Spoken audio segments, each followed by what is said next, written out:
퇴직하고 나서 딱 하루가 지났을 때였습니다. 그날 아침 휴대전화를 들여다보던 한 남성분이 이상한 걸 느꼈습니다. 평소 같으면 오전 9시만 되어도 전화가 몇 통씩 걸려왔거든요. 거래처에서, 부하 직원들한테서, 때로는 윗분들한테서도요. 그런데 그날은 조용했습니다. 10시가 넘어도 11시가 되어도 아무 연락이 없었어요. 처음엔 우연이라고 생각했습니다. 다들 바쁘겠거니 주말이라 그러겠거니 했죠. 그런데 월요일이 되어도 마찬가지였습니다. 화요일, 수요일이 지나도 전화기는 조용했어요. 30년 넘게 쌓아온 명함첩이 책상 서랍에 그대로 있는데 그 안에 수백 명 중 단 한 명도 연락을 하지 않더랍니다. 이분은 대기업 임원으로 35년을 일했습니다. 그동안 얼마나 많은 사람을 만났겠습니까? 회식 자리, 골프 모임, 동문회, 업계 세미나까지. 명함을 주고받으며 형님, 동생 하던 사람들이 한둘이 아니었어요. 그런데 직함 하나 없어지니까 그 모든 관계가 마치 처음부터 없던 것처럼 사라져버렸습니다. 여러분, 혹시 이런 경험 있으신가요? 아니면 주변에서 비슷한 이야기 들어보셨나요? 퇴직하고 나니 연락이 뚝 끊겼다는 이야기 말이에요. 오늘은 이 불편하지만 꼭 짚고 넘어가야 할 이야기를 함께 나눠보려 합니다. 제목부터 좀 도발적이죠. 인맥이 다 부질없는 이유, 은퇴하면 끝이다. 듣기 불편하실 수도 있습니다. 인맥이 전부 가짜라는 건 아니냐, 내가 쌓아온 관계를 무시하는 거 아니냐, 그렇게 생각하실 수도 있어요. 하지만 끝까지 들어주시면 아실 겁니다. 이건 누군가를 비난하는 이야기가 아니라 우리 모두가 겪을 수 있는, 아니 이미 겪고 계실 수도 있는 현실에 대한 이야기라는 걸요. 오늘 이 1시간 동안 우리는 함께 몇 가지 질문을 던져볼 겁니다. 평생 쌓아온 인맥은 정말 내 편이었을까요? 그 관계들은 나라는 사람을 본 걸까요? 아니면 내 직함과 권한을 본 걸까요? 은퇴 후에도 남는 진짜 관계는 무엇이며 어떻게 구별할 수 있을까요? 그리고 가장 중요한 질문, 인맥이 사라진 자리에 우리에게 남는 건 대체 뭘까요? 자, 그럼 이제 시작해 보겠습니다. 먼저 우리가 왜 인맥을 이토록 믿게 되었는지 그 뿌리부터 찬찬히 들여다보겠습니다. 우리 세대, 특히 지금 50대, 60대, 70대를 살고 계신 분들은 어릴 때부터 한 가지 말을 귀에 못이 박히도록 들어왔습니다. 사람이 재산이다. 인맥이 곧 힘이다.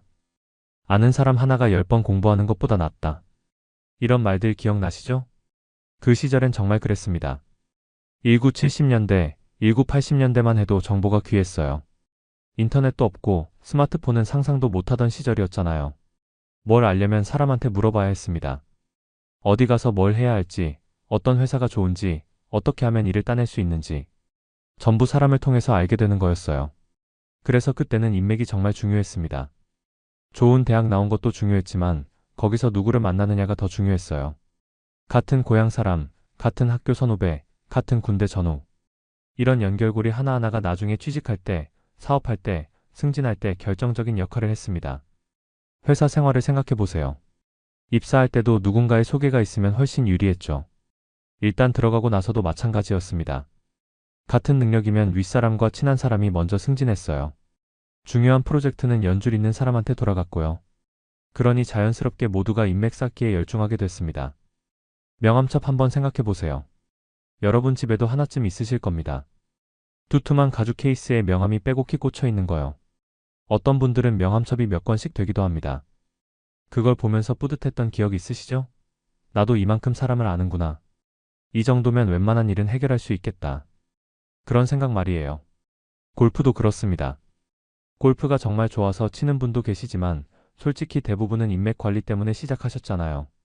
토요일 오전 7시 골프장에 나가서 라운딩하면서 거래처 사장님이랑 친해지고 상사랑 가까워지고 그렇게 맺어진 관계가 나중에 계약으로 이어지기도 하고 승진에 도움이 되기도 했으니까요. 동문회도 마찬가지였습니다. 한 달에 한 번 아니면 분기에 한 번씩 모여서 밥 먹고 술 마시는 자리. 겉으로는 추억 이야기하고 근황 나누는 거지만 속내를 보면 다들 쓸모 있는 정보 하나라도 더 얻으려고 도움될 만한 사람 하나라도 더 만나려고 나오는 거였어요.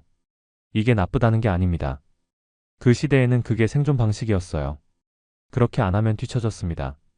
실력만으로는 안 됐어요. 아무리 일을 잘해도 연줄이 없으면 기회조차 오지 않는 세상이었으니까요.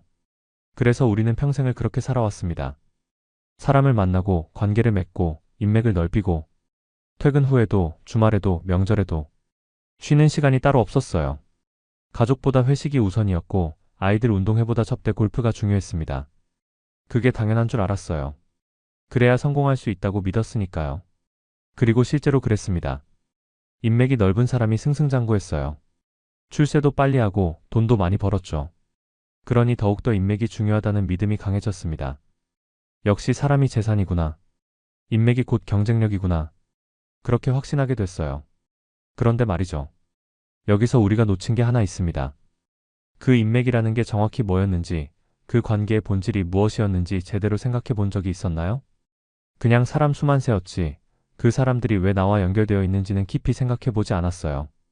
그들이 나를 좋아해서 만나는 건지, 아니면 내가 가진 뭔가가 필요해서 만나는 건지, 그 구분을 명확히 하지 않았습니다. 명암첩을 다시 한번 펼쳐보세요. 그 안에 있는 사람들 중에서 정말로 내가 아무것도 아니어도 만나고 싶어 할 사람이 몇 명이나 될까요? 내가 회사를 그만두고 직함이 사라지고 돈도 없고 힘도 없는 그냥 평범한 사람이 되었을 때도 여전히 연락하고 싶어 할 사람 말이에요. 10명? 5명? 아니면 1명이라도 있을까요? 이 질문이 불편하게 느껴지신다면 그건 아마도 이미 답을 알고 계시기 때문일 겁니다. 그리고 그 답을 인정하고 싶지 않기 때문이겠죠. 하지만 괜찮습니다. 이건 여러분만의 문제가 아니에요. 우리 모두가 그랬습니다. 인맥이라는 환상 속에서 살아왔어요. 그리고 은퇴라는 순간이 와서야 그 환상이 깨지는 걸 경험하게 됩니다. 그럼 이제 본격적으로 들어가 보겠습니다. 은퇴가 인맥을 무너뜨리는 진짜 이유, 그 핵심을 파헤쳐 보겠습니다. 인맥이 무너지는 이유를 이해하려면 먼저 관계의 본질을 알아야 합니다. 우리가 맺는 모든 관계에는 크게 두 가지 종류가 있어요. 첫 번째는 사람으로 맺어진 관계입니다. 내가 누구인지, 어떤 성격인지, 무엇을 좋아하는지, 그런 것들에 끌려서 만나는 거예요. 학창 시절 친구들 생각해 보세요. 그때는 아무도 돈이 없었고 권력도 없었죠. 그냥 같이 있으면 즐겁고 이야기가 통하고 마음이 편해서 만났습니다. 이게 사람으로 맺어진 관계예요. 두 번째는 역할로 맺어진 관계입니다. 내가 어떤 직책에 있는지, 무슨 권한을 가졌는지, 어떤 정보를 갖고 있는지, 그런 게 중요한 거죠. 회사 생활하면서 만난 사람들 대부분이 여기에 속합니다. 거래처 사장님, 상사, 부하 직원, 같은 부서 동료. 이들은 내가 누군지보다 내가 무엇을 할 수 있는지에 관심이 있어요. 물론 이 두 가지가 섞여 있는 경우도 있습니다. 처음엔 역할로 만났다가 나중에 사람으로 가까워지기도 하고 반대로 친구였다가 일 때문에 관계가 변하기도 하죠. 하지만 대부분의 경우 회사 생활에서 만난 사람들은 역할 관계가 훨씬 강합니다. 여기서 문제가 시작됩니다. 은퇴하면 뭐가 사라지나요? 바로 역할이에요. 과장, 부장, 이사, 임원. 이런 직함이 없어집니다. 그와 함께 권한도 사라져요. 계약을 따낼 수 있는 힘, 사람을 채용할 수 있는 권한, 예산을 집행할 수 있는 권력. 전부 없어지죠. 정보도 마찬가지입니다. 회사에 있을 때는 업계 동향도 알고 내부 정보도 있고 앞으로 어떤 프로젝트가 진행될지도 알았어요. 그런데 퇴직하면 그런 정보가 더 이상 들어오지 않습니다. 회의에도 참석 안 하고 보고도 받지 않으니까요. 그러면 어떻게 될까요? 역할로 맺어진 관계는 자연스럽게 약해집니다. 왜냐하면 더 이상 서로에게 필요한 게 없거든요. 구체적으로 생각해 볼까요? 제가 부장이었을 때를 가정해 보겠습니다. 저한테 연락하던 사람들이 왜 연락했을까요? 거래처에서는 계약을 따내거나 유지하려고 연락했어요. 팝도 사주고 골프도 치자고 하고. 겉으로는 친한 척했지만 속내를 보면 비즈니스였죠. 제가 결정권자니까 저를 잘 대해야 유리했던 겁니다. 부하 직원들도 마찬가지예요. 저한테 잘 보여야 인사평가를 잘 받고 승진도 빨리 하니까요. 그래서 명절 때 선물도 보내고 제 말에 웃어주고 회식 자리에서 술도 따라주고. 이게 다 역할 때문이었어요. 심지어 윗분들도 그래요. 저를 통해서 부서를 컨트롤하고 실적을 관리해야 하니까 관심을 가졌던 겁니다. 제가 일을 잘하면 그분들 성과가 되니까요. 그런데 제가 퇴직하면요? 거래처 입장에서 저는 이제 아무 쓸모가 없어요. 계약 결정권도 없고 정보도 없으니까요. 오히려 새로운 부장님한테 잘 보이는 게 중요해집니다.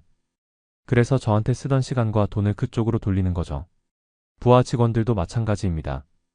제가 더 이상 평가권자가 아니니까 굳이 연락할 이유가 없어요. 새 상사가 생겼으니 그분한테 집중하는 게 당연하죠. 윗분들은 어떨까요? 저를 통해서 얻을 게 없어졌으니 관심이 사라집니다.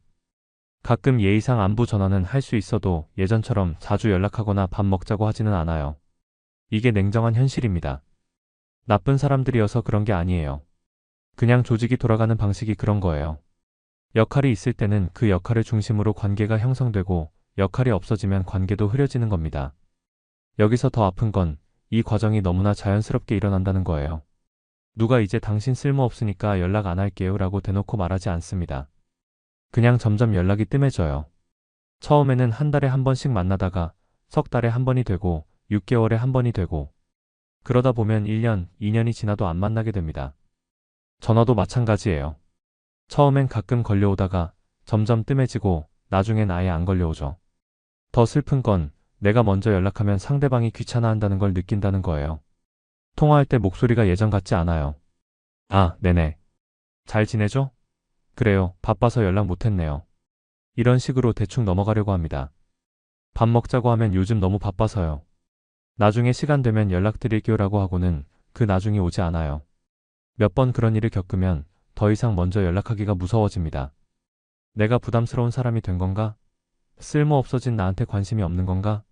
이런 생각이 들면서 점점 움츠러들게 돼요.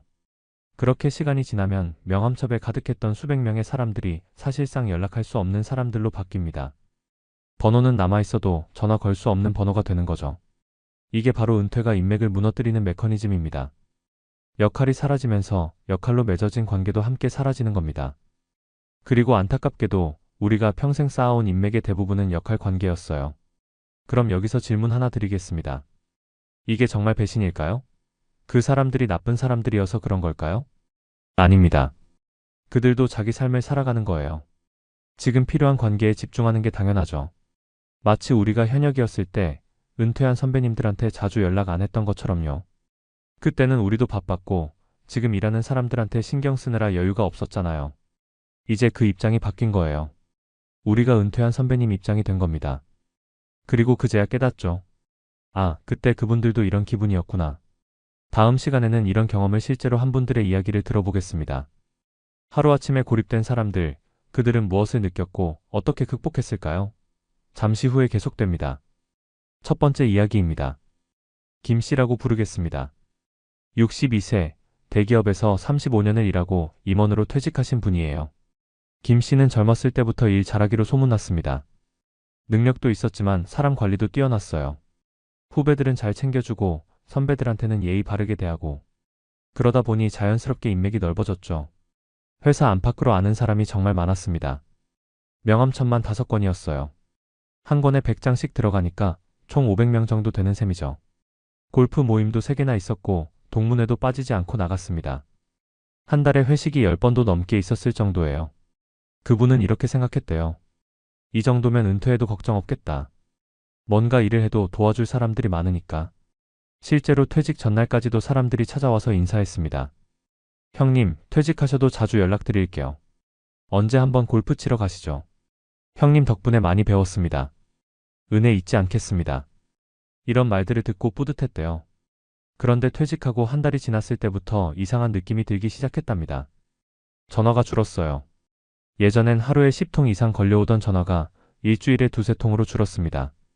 그것도 대부분 보험 세일즈나 은행 상품 권유 전화였어요. 처음엔 다들 바쁘겠지 하고 넘겼답니다. 그런데 석 달, 6개월이 지나도 마찬가지였어요. 이상하다 싶어서 먼저 연락을 해봤대요.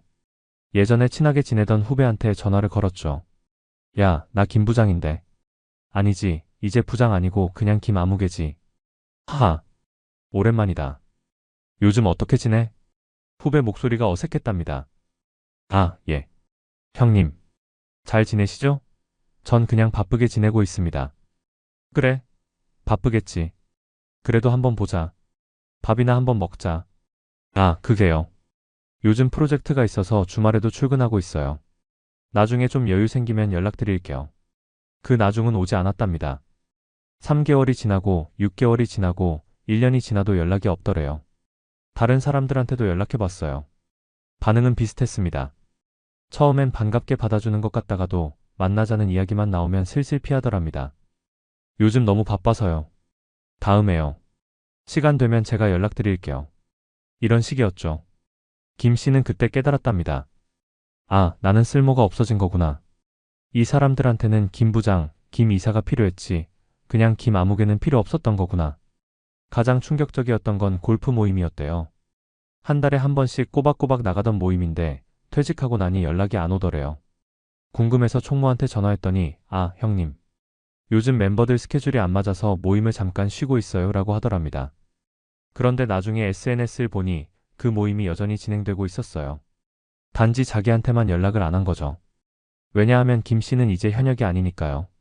골프 모임도 사실은 네트워킹의 장이었는데 은퇴한 사람은 그 네트워킹에 도움이 안 되니까 자연스럽게 제외된 겁니다. 김 씨는 이렇게 말했어요. 그때 느꼈어요. 내가 사라진 게 아니라 내 쓸모가 사라진 거구나.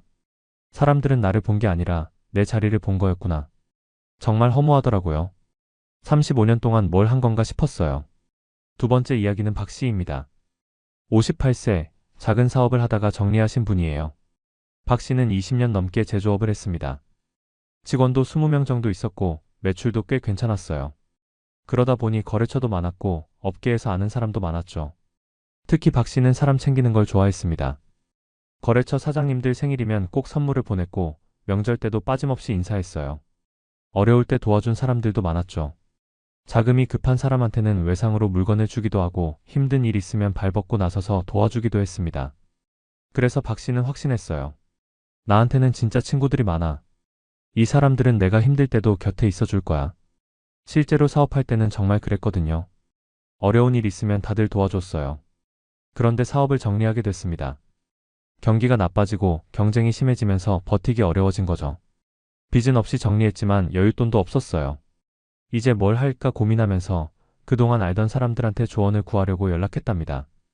첫 번째로 전화한 사람은 15년 동안 거래하던 업체 사장님이었어요. 그분도 나이가 비슷하고 그동안 친하게 지냈거든요. 밥도 자주 먹고 가족 이야기도 나누는 사이였죠. 사장님, 저예요. 박아무개입니다. 그동안 잘 지내셨어요? 아, 박 사장. 그래, 오랜만이네. 사업 정리했다고 들었어. 고생 많았네. 네, 여러 가지로 어렵더라고요. 그래서 말인데요. 요즘 뭐 괜찮은 거 없을까 해서요. 사장님 인맥도 넓으시고 하니까 혹시 소개해 주실 만한 일자리나 사업 아이템 같은 거 있으면 좀 알려주세요. 전화기 너머로 잠깐 침묵이 흘렀답니다. 그리고 이런 대답이 돌아왔어요. 아, 글쎄. 요즘 경기가 다들 안 좋아서 말이야. 나도 우리 일 하기에도 빡빡한데 솔직히 뭘 소개해 드릴 만한 게 없네. 미안해. 나중에 뭐 좋은 거 있으면 연락 줄게. 박 씨는 그 말을 듣고 뭔가 이상하다고 느꼈대요. 예전 같으면 그래? 한번 만나서 이야기해보자. 같이 고민해보자 이랬을 텐데 너무 쉽게 거절하더래요. 다른 사람들한테도 연락해봤어요. 반응은 거기서 거기였습니다. 다들 바쁘다, 여의치 않다, 나중에 연락하겠다. 이런 식이었죠. 그러면서 정작 나중에 연락 오는 사람은 아무도 없었어요. 가장 배신감을 느낀 건 자기가 예전에 도와줬던 사람이었답니다. 그 사람이 자금 위기에 빠졌을 때 박 씨가 몇 천만 원어치 외상을 해준 적이 있었어요. 다른 데서는 다 거절당했는데 박 씨만 믿어주고 물건을 준 거죠. 그때 그 사람이 눈물까지 흘리면서 은혜 평생 잊지 않겠습니다. 사장님은 제 은인입니다 했었대요. 그런데 막상 박 씨가 어려워지니까 그 사람 전화를 안 받더래요. 몇 번을 걸어도 지금 통화 중이거나 전화를 받을 수 없습니다만 나오고 나중에 문자를 보냈더니 죄송합니다. 요즘 너무 바빠서요. 나중에 연락드릴게요 라는 답만 왔답니다. 박 씨는 그때 깨달았대요. 아, 그때 그 사람이 고마워한 건 나라는 사람이 아니라 물건을 외상으로 준 사장이었구나. 은인이라고 한 건 박아무개가 아니라 박 사장이었구나. 박 씨는 지금도 그때를 떠올리면 씁쓸하다고 합니다. 배신감보다는 내가 바보였다는 생각이 들더라고요. 그 사람들을 친구라고 생각한 건 나뿐이었구나. 상대방은 그냥 거래처, 비즈니스 파트너로만 봤던 거죠. 세 번째 이야기는 좀 다릅니다. 이 씨라는 분인데요. 55세에 명예퇴직을 했어요. 이 씨는 원래 성격이 내성적이었답니다. 사람 만나는 걸 그렇게 좋아하지도 않았고요. 그런데 회사 생활하면서 어쩔 수 없이 인맥을 넓혔어요. 안 그러면 일하기 어려우니까요. 억지로 웃으면서 회식에 참여하고 주말 골프도 나가고 명절 때 선물도 돌리고 솔직히 하나도 즐겁지 않았지만 그게 직장 생활이니까 참고 했답니다. 그런데 명예퇴직을 하고 나니 신기한 일이 벌어졌어요. 사람들한테서 연락이 안 오니까 오히려 마음이 편하더래요. 아, 이제 억지로 웃을 필요가 없구나. 싫은데 만날 필요가 없구나. 그런 생각이 들면서 해방감을 느꼈답니다. 물론 처음에는 섭섭했어요. 그래도 10년, 20년 같이 일했는데 이렇게 연락도 안 하나? 하는 서운함이 있었죠. 하지만 시간이 지나면서 그게 오히려 자연스러운 거라고 받아들이게 됐답니다. 이 씨는 이렇게 말했어요. 솔직히 말하면요. 저도 그 사람들한테 진짜 관심이 없었어요. 그냥 일 때문에 만난 거였으니까요. 그러니까 상대방도 마찬가지겠죠. 서로가 서로한테 관심 없었던 거예요. 그걸 인정하고 나니까 오히려 편해졌어요. 이제 진짜 내가 만나고 싶은 사람들만 만나면 되니까요. 이 씨는 지금 옛날 학창시절 친구 두세 명하고만 가끔 만난답니다. 숫자는 줄었지만 만날 때마다 진짜 즐겁대요. 억지로 웃을 필요도 없고 눈치 볼 필요도 없으니까요. 세 분의 이야기 어떠셨나요? 상황은 다르지만 공통점이 있습니다. 은퇴하거나 사업을 정리하면서 인맥이 사라지는 경험을 했다는 거죠. 그리고 그 과정에서 깨달았어요. 그 많던 사람들 중에 진짜는 별로 없었다는 걸요. 이게 슬픈 현실입니다. 하지만 이걸 인정하는 게 첫걸음이에요. 인정해야 다음으로 나아갈 수 있으니까요. 그럼 이제 인맥이 남긴 가장 큰 상처에 대해 이야기해 보겠습니다. 많은 분들이 오해하시는 게 있어요.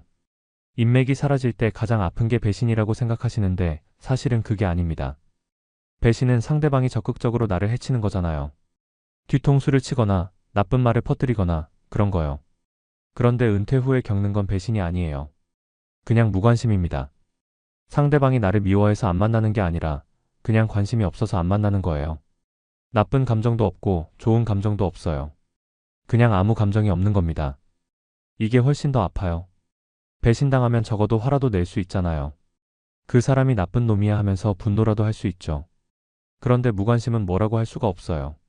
상대방이 잘못한 것도 아니거든요. 그냥 안 연락하는 것 뿐이니까요.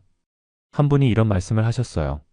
차라리 싸우고 헤어지면 속이라도 시원할 텐데 그냥 조용히 사라지니까 너무 허무하더라고요.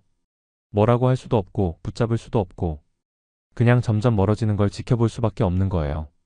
무관심의 가장 큰 문제는 내 존재 자체를 부정당하는 느낌이 든다는 거예요.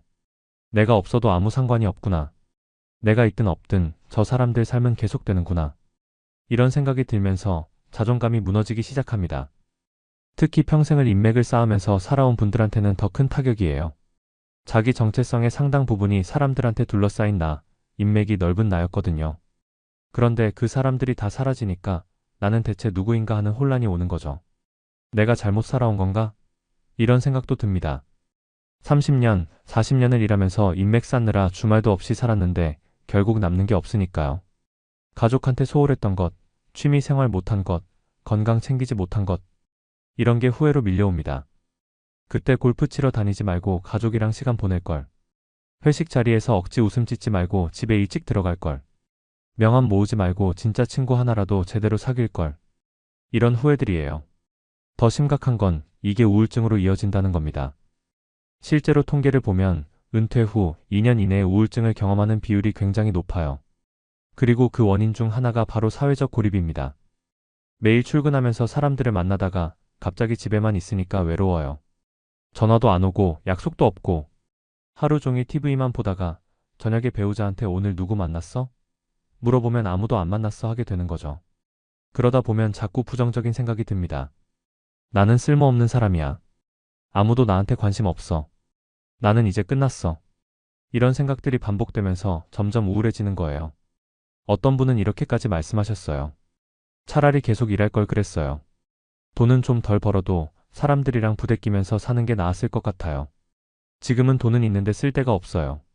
만날 사람도 없고 할 일도 없고 그냥 시간만 보내다가 죽는 것 같아요. 이 말을 들으면서 정말 가슴이 아팠습니다. 평생을 일하고 돈 벌고 성공하려고 달려왔는데 정작 은퇴하고 나니 행복하지 않다는 거예요. 오히려 더 외롭고 허무하다는 거죠. 그런데 여기서 중요한 걸 말씀드리고 싶어요. 이건 여러분 잘못이 아니에요. 정말입니다. 여러분이 사람을 잘못 봐서도 아니고 인생을 잘못 살아서도 아니에요. 우리는 그렇게 살 수밖에 없었어요. 그 시대가 그랬고 시스템이 그랬어요. 인맥이 곧 경쟁력이라고 배웠고 사람이 재산이라고 들었어요. 그래서 최선을 다해서 관계를 쌓은 거예요. 다만 우리가 몰랐던 건 그 관계의 본질이 뭔지였어요. 그게 역할 관계인지 사람 관계인지 구분하지 못했던 거죠. 그건 우리 잘못이 아니에요. 아무도 그런 걸 가르쳐 주지 않았으니까요. 오히려 반대로 가르쳤어요. 모든 관계가 다 인맥이고 다 소중하다고. 명함 한 장이 금이라고. 그렇게 배웠으니까 우리가 그렇게 믿고 살았던 거예요. 그러니까 자책하지 마세요. 내가 바보였다. 내가 멍청했다 이렇게 생각하지 마세요. 여러분은 최선을 다했어요. 그 시대에 맞게 그 시스템 안에서 최선을 다한 거예요. 다만 이제는 알게 된 거죠. 진짜와 가짜를 구별하는 법을요. 그리고 이제부터라도 진짜 관계를 만들어가면 되는 거예요. 늦지 않았어요. 아직 시간은 충분히 있으니까요. 그럼 이제 끝까지 남는 관계는 무엇인지 어떻게 구별할 수 있는지 알아보겠습니다. 모든 관계가 은퇴와 함께 사라지는 건 아닙니다. 끝까지 남는 관계들이 있어요. 그리고 그런 관계들에는 공통점이 있습니다. 크게 세 가지로 나눠볼 수 있어요. 첫째, 이해관계가 없던 시절의 인연입니다. 학창시절 친구들 떠올려 보세요. 그때는 아무도 돈도 없었고 권력도 없었죠. 그냥 같이 놀면 재미있고 이야기하면 즐거워서 만났어요. 그때 맺은 관계는 순수해요. 서로한테 바라는 게 없었으니까요. 그래서 30년, 40년이 지나도 그 친구들은 남아있어요. 가끔 만나면 그때 그 시절로 돌아가요. 직함도 필요 없고 명함도 필요 없어요. 그냥 야 하고 부르면 왜 하고 대답하는 사이죠. 한 분이 이런 말씀을 하셨어요. 중학교 때 친구 셋이 아직도 남아있어요. 1년에 한두 번 만나는데 만날 때마다 중학생이 돼요. 서로 놀리고 옛날 이야기하고. 그게 참 좋더라고요. 그 친구들 앞에서는 제가 무슨 직책이었는지 중요하지 않아요. 그냥 친구니까요. 이런 관계가 진짜예요. 나이 들어서 만난 사람들 중에도 이런 관계를 만들 수 있어요. 취미 활동을 같이 하면서 만난 사람들이 그래요. 등산 동호회, 사진 동호회, 독서 모임 같은 데서 만난 사람들은 서로한테 바라는 게 없어요. 그냥 같은 걸 좋아해서 모인 거니까요. 둘째, 성공보다 실패를 함께한 사람입니다. 사람들은 성공했을 때 주변에 모여들어요. 그런데 실패했을 때는 다 떠나죠. 그래서 진짜 친구는 실패했을 때 옆에 남아있는 사람이에요. 사업 망했을 때, 직장 잘렸을 때, 건강 잃었을 때. 그때 찾아와서 괜찮아, 다시 일어설 수 있어 하고 격려해주는 사람. 돈을 빌려주는 게 중요한 게 아니에요. 그냥 곁에 있어주는 거, 그게 중요한 거예요. 한 분의 이야기예요. 사업이 어려워져서 거의 파산 직전까지 갔을 때 주변 사람들이 다 떠났대요. 그런데 한 친구만 남았답니다. 그 친구가 매주 토요일마다 찾아와서 같이 등산에 갔어요. 돈을 준 것도 아니고 사업을 도와준 것도 아니에요. 그냥 같이 산을 오르면서 이야기를 들어줬어요. 그분이 말씀하셨어요. 그때 그 친구가 없었으면 못 버텼을 거예요. 사업 이야기는 거의 안 했어요. 그냥 산 오르면서 세상 이야기, 옛날 이야기하고. 그게 큰 힘이 됐어요. 돈으로 도와주는 것보다 그렇게 옆에 있어주는 게 더 큰 도움이더라고요. 이런 사람이 진짜 친구예요. 성공했을 때 축하해주는 사람은 많아요. 하지만 실패했을 때도 곁에 있는 사람은 드물어요. 그 드문 사람이 진짜인 거죠. 셋째, 말없이 안부를 묻는 관계입니다. 진짜 관계는 자주 만나지 않아도 돼요. 1년에 한 번 만나도 2년에 한 번 만나도 괜찮아요. 중요한 건 서로가 서로를 걱정한다는 거예요. 명절 때 짧은 문자 하나. 잘 지내? 이게 큰 의미예요. 바쁜 와중에도 나를 생각해 준다는 거니까요. 또는 뉴스에서 안 좋은 일 봤을 때 너네 동네 아니야? 괜찮아? 하고 묻는 전화. 이런 게 진짜 관심이에요. 반대로 필요할 때만 연락하는 관계는 가짜예요. 6개월, 1년 동안 연락 없다가 무슨 부탁할 일 있을 때만 전화하는 사람. 오랜만이다. 그동안 잘 지냈지? 그런데 말이야. 이렇게 시작하는 사람들 있잖아요. 이런 건 관계가 아니에요. 그냥 필요에 의한 거래일 뿐이죠. 진짜 관계는 주고받는 게 없어도 유지돼요. 내가 뭘 해줄 수 있어서가 아니라 그냥 나라는 사람이 좋아서 연락하는 거예요. 이게 큰 차이예요. 그럼 어떻게 구별할 수 있을까요?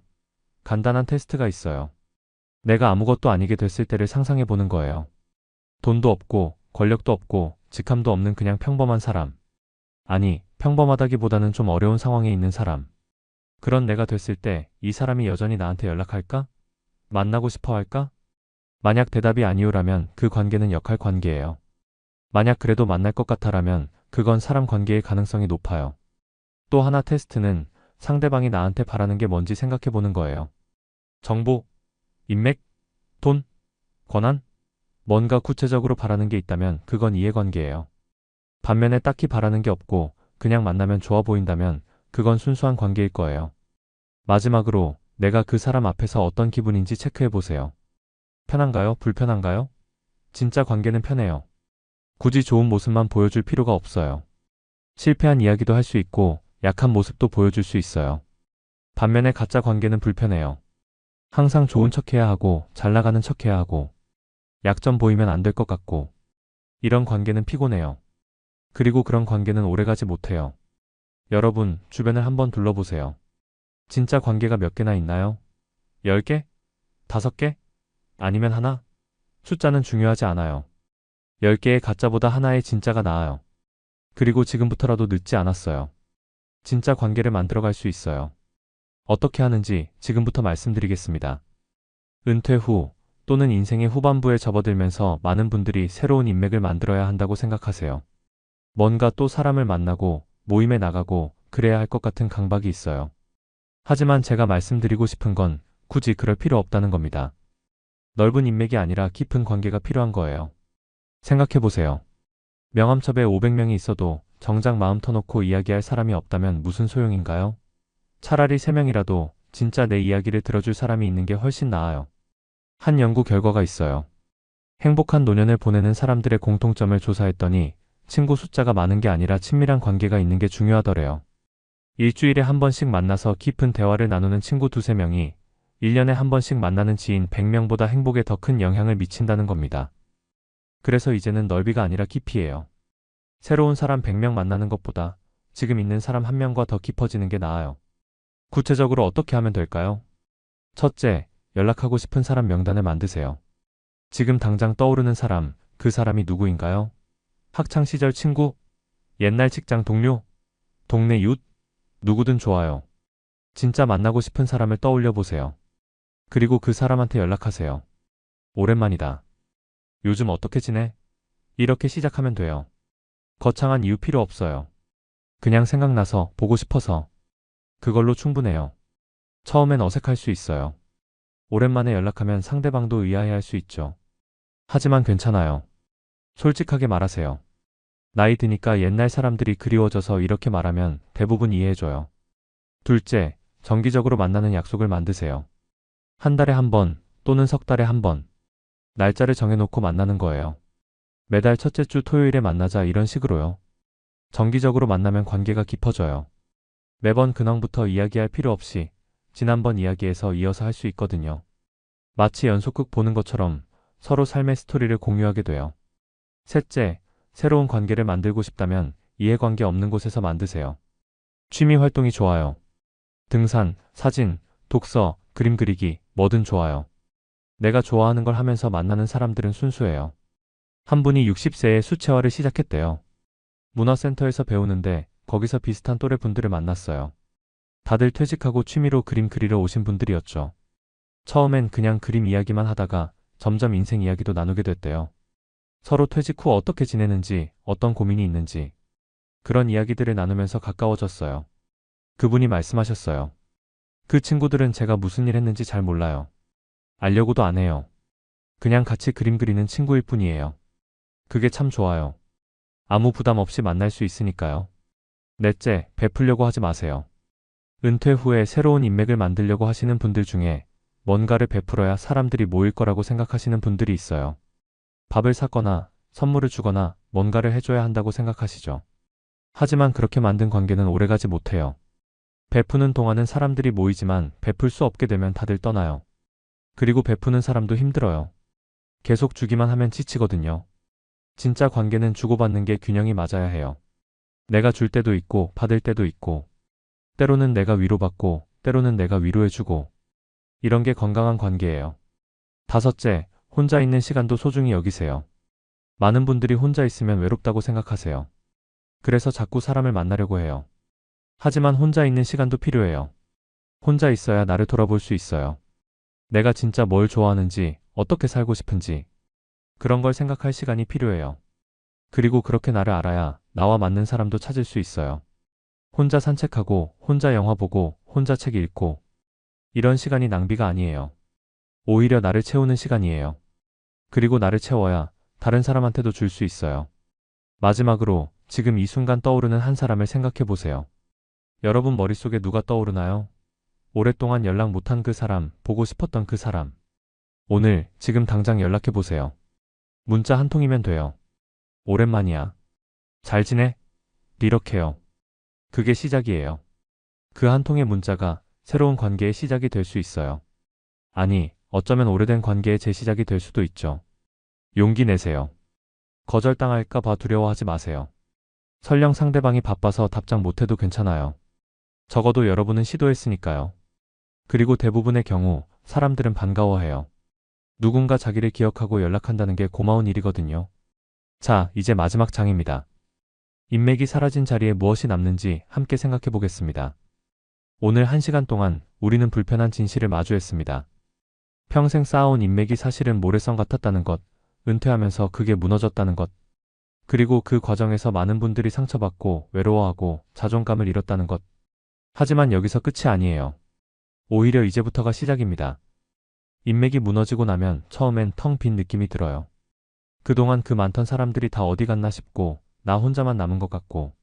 하지만 시간이 지나면서 깨닫게 돼요. 나는 혼자가 아니라 가벼워진 거라는 걸요.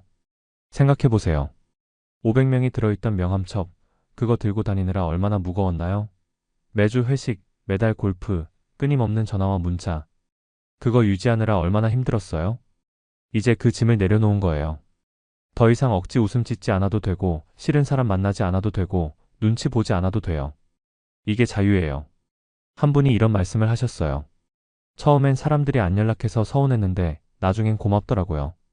덕분에 내가 진짜 만나고 싶은 사람만 만날 수 있게 됐으니까요. 이제는 의무감으로 만나는 사람이 없어요. 전부 내가 원해서 만나는 사람들이에요. 그게 훨씬 행복해요. 인맥이 사라진 자리에 남는 건 진짜 나예요. 직함 뒤에 숨지 않는 나, 명함 없이도 당당한 나. 그 나를 발견하는 게 은퇴 후의 과제예요. 많은 분들이 정체성의 위기를 겪어요. 나는 대리였다, 나는 과장이었다, 나는 부장이었다.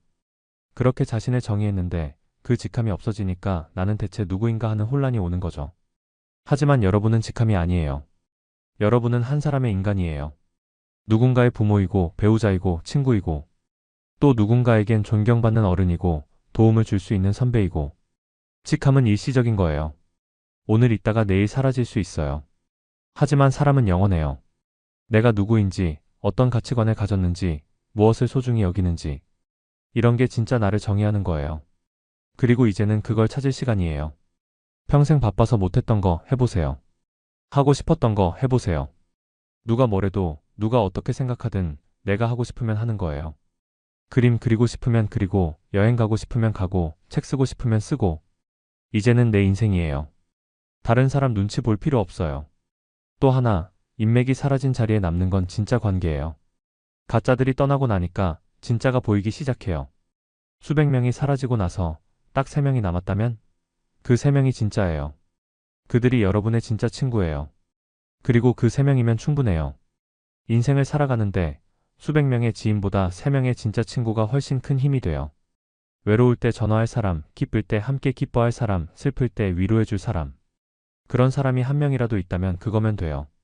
더 이상 인맥 숫자로 자신을 평가하지 마세요. 마지막으로 인맥이 사라진 자리에 남는 건 지혜예요. 우리는 이제 알아요. 진짜와 가짜를 구별하는 법을요. 역할 관계와 사람 관계의 차이를요.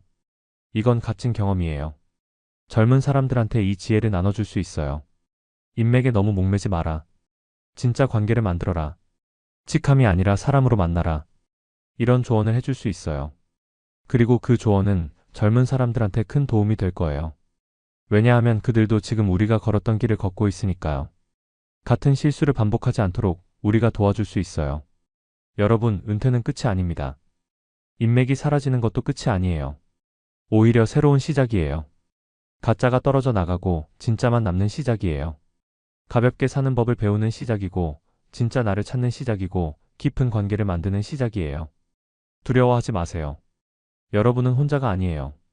많은 분들이 같은 경험을 하고 있어요. 그리고 그 경험을 통해 성장하고 있어요. 오늘 이 이야기가 여러분한테 작은 위로가 됐으면 좋겠어요. 그리고 용기를 드릴 수 있었으면 좋겠어요. 이제부터라도 진짜 관계를 만들어갈 용기요. 명심하세요.